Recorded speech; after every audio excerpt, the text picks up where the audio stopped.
সর্বপ্রথমে এই ভিডিওটি দেখো, তারপর তোমাদের করা ফানি কমেন্ট পড়া হবে। নেও না আমার ভালোবাসার ফুলটা। I love you. এই ফুলের যোগ্য তুই না।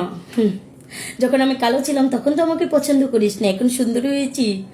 তোকে আমি ঘেন্না করি। I hate.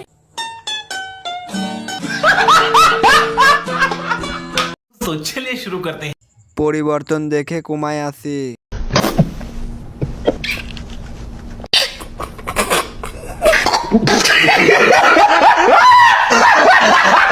এরকম পরিবর্তন আমিও একদিন হব। अच्छा ठीक এ কোনো সাধারণ পরিবর্তন নয় রে লাইলা। এ ভালো বলছে, এর একটা বিস্কিট দেন। नहीं কিরিম আপা অভিনয়ের জন্য সেরা রে।